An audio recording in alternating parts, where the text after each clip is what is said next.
When we say copyright, nobody senses that there is something called the Copyright Act in India, and there is something called common domain which is exempt from being copied. So what is this common domain and what exempts it from the Copyright Act itself?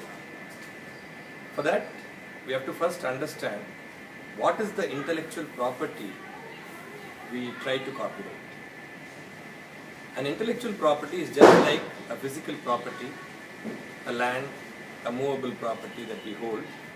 It's an intellectual, an idea, an original idea, an out-of-the-box thought that one conceives, builds over, gets a final product which we may call as the work.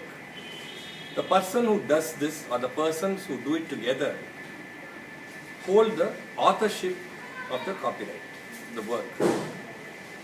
So there can be one author, many authors, they can hold it together or hold it individually, but there can't be a work without an author. So there is a time when the author is allowed to enjoy the, what we call the harvest of his bounty, that is to reap the rewards of his work till a particular time, until his lifetime and 60 years after his death. This I am giving a very broad outline because time and again that 60 years purview has been amended with respect to specific works and specific provisions of law. For example, if it is a music work, if it is a dance work, if it is an art work, if it is a sculpted work, it differs. If it's a book, if it's a story, like that. But overall, broadly, it's something like 60 years after the death of the author. Common domain, the author is given time to earn out of his work, because after all, he created it, or a group of persons are allowed to take back commercial exploitation of that work. And intellectual property, like any other property, can be inherited and held on until the said 60 years. So, once a work becomes a product of common domain, where everybody becomes entitled to use the work, however, I can give you a glaring example, like the sculpted work of the dancing girl of Harappa, Mohenjo-daro. To tell you all in a lighter vein, I did an audio CD called Jatis for Bharatanatyam, my compositions for Bharatanatyam. And probably because I was a mix of law and laya, I used the dancing girl with a hand on her hip as the cover picture for the DVD, for the CD, for the audio CD.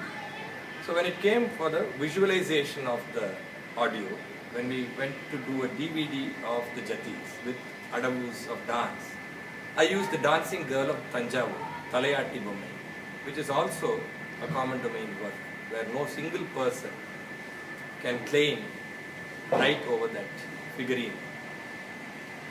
There is another chapter to this whole thing called geographical index, like Pathamadai Pai, Tirunelveli Alva, Tirupati Laddu and all that stuff. Let's not go into that because it involves many other facets of law.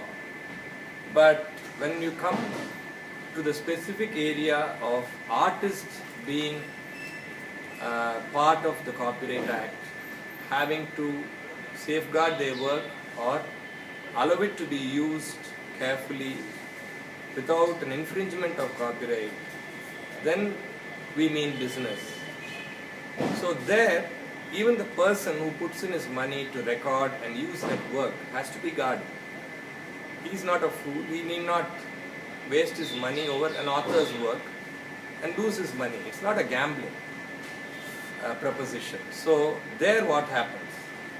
For example, a person gives a concert of a Tyagaraja Kriti, and suddenly from nowhere the great grandson, who is a step lineage of a person related to Tyagaraja comes and says it's infringement of Tyagaraja's copyright, the law doesn't allow you. It has become common domain far beyond your cognition, long ago. And same thing applies for a Harappa Mohenjo-daro figurine. If somebody uses his original photograph of the figurine, if he is allowed to photograph it, and not picking it from a website where a National Geographic channel has done it, then you have a right over it. Where does the problem come? I use a recording of somebody else. I use a photograph of somebody else who has done a common domain works, photography or videoing. Then comes the problem. Somebody else has recorded a Tyagaraja Krithi rendered by somebody else and I just lift it. Then it's plagiarism. But when I myself record a naive new phase of dance or music, rendering a Tyagaraja Kirthanai or giving a dance recital of a Tanjai Nalvar Varnam, nobody can question the common domain prevalent on that work. They can't claim an individual right to that work at all, and it won't sustain under any law in the world, because there we share the same premise that common domain is common domain and no single person can hold any sort of right or interest on such intellectual property. So basically we get notices that such and such Tyagaraja Krithi is owned by a label. What does that really mean? See, probably they can have a right or interest over the recording, over the person who has sung it, over the accompaniments, or over that particular video. Nobody can go into the content of the work, namely the lyrics and the music, because it has been originally handed down by the tradition of oral and oral discipline for several hundred years after the death of Tyagaraja Swami himself.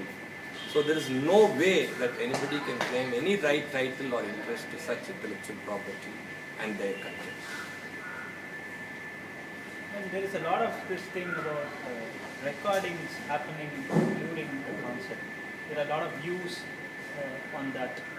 So there are some people say that for personal use, nobody can stop you from recording a concert which is being played, or only.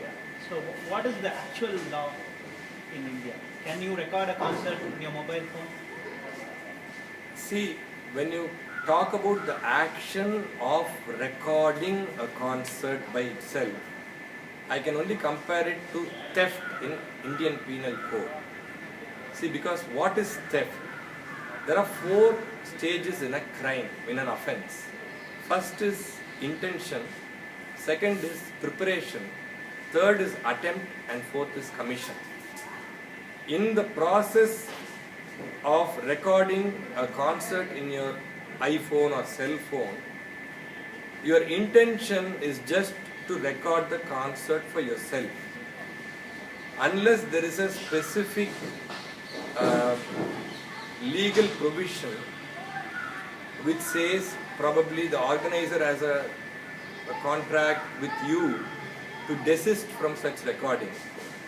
Nobody can say it as unauthorized by itself. Probably they are talking about the 4th stage of attempting, 3rd and 4th stage of attempting and committing the offense of trying to unauthorizedly broadcast it. It's not like theft. In theft, if you just have the intention and move the thing from its place, it's called theft because the commission is over. You just move it. You need not even take it away with yourself. Here, recording over an iPhone probably just might be out of the interest, or so he can't go to the police station and say he recorded my work, so book him under IPC. No, copyright law doesn't say. He just, but